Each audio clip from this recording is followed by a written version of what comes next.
आज हम बात करेंगे इलेक्टोरल बॉन्ड्स के बारे में। आपने जैसा कि रिसेंटली न्यूज़ में सुना होगा कि सुप्रीम कोर्ट ने उसको अनकॉन्स्टिट्यूशनल डिक्लेयर कर दिया है इलेक्टोरल बॉन्ड्स को। तो आज हम बात करेंगे इलेक्टोरल बॉन्ड्स के बारे में।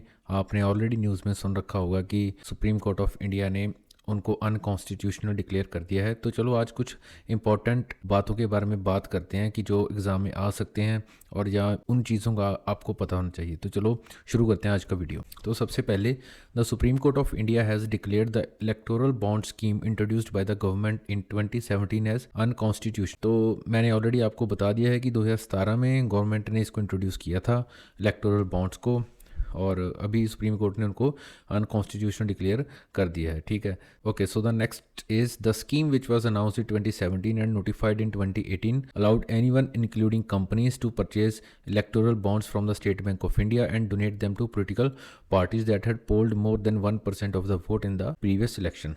तो इस स्कीम में होता क्या था? तो इस स्कीम का जो फंडा था वो ये था कि इसको ऑलरेडी 2017 में अनाउंस किया गया था और नोटिफाई हुआ 2018 में।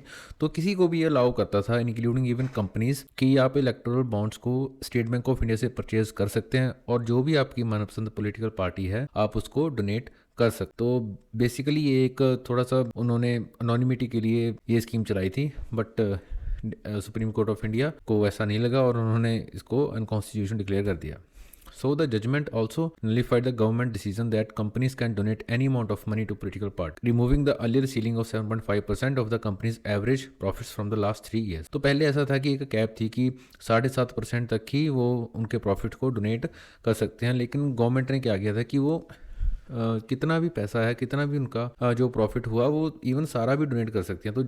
तो सुप्रीम कोर्ट ऑफ इंडिया ने इसको भी नलीफाई कर दिया। Next, the supreme court of India ordered the State Bank of India to provide details of all the electoral bonds sold. तो सुप्रीम कोर्ट ने क्या बोला एसबीआई को कि आपने जो भी इलेक्टोरल बॉन्ड्स को बेचा है और जो किसने वो बॉन्ड्स खरीदे और कौन सी पार्टी को वो डोनेट किए, वो इलेक्शन कमीशन ऑफ इंडिया को उसका डेटा सारा within 3 weeks of judgement वो भेजें। ठीक है, तो the election commission of India is also directed to post the details on their website within a week of receiving them. तो supreme court of India ने election commission को बोला है कि 1 वीक के अंदर अंदर आपको जो भी डेटा एसबीआई से रिसीव होगा वो अपने मतलब वेबसाइट पे डालना है। तो इसका मतलब क्या होगा कि हम वेबसाइट पे जाके चेक कर सकते हैं किसने इलेक्टोरल बॉन्ड्स को खरीदा और किस पार्टी को उसने डोनेट किया। So this information will help uncover the real reason for several policy decisions and actions of government during the period from 2018 to 2023 which could influence voters in the forthcoming election. तो अभी आपको पता है कि elections आने वाले हैं, तो उससे पहले ये बहुत ही एक बड़ा डिसीजन है जो सुप्रीम कोर्ट ऑफ इंडिया ने लिया है। तो इससे होगा क्या? तो इससे मतलब पता चलेगा कि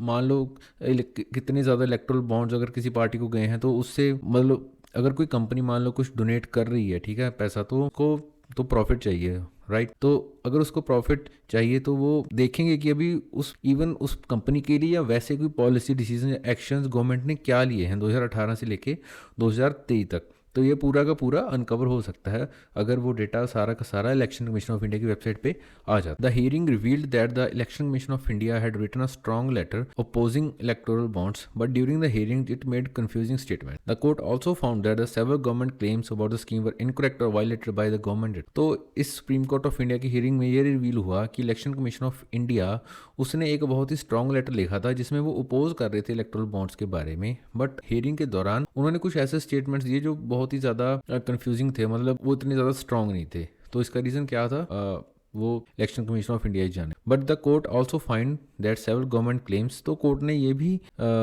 पता किया कि गवर्नमेंट के कुछ ऐसे क्लेम्स स्कीम्स के बारे में बहुत ही गलत थे और इवन गवर्नमेंट ने खुद से ही उन जो क्लेम्स थे उनको वायलेट किया। तो ये तक कुछ important information for the electoral bonds. मैं इस छोटी वीडियो को इसलिए बना रहा हूँ क्योंकि मुझे है कि आपके जो भी इंपॉर्टेंट जो चीज़ है वो मैं आपको एक छोटे से टाइम फ्रेम में आपको पढ़ा सकूँ। तो ये था आज का वीडियो, मैं आपको मिलूंगा अभी नेक्स्ट वीडियो।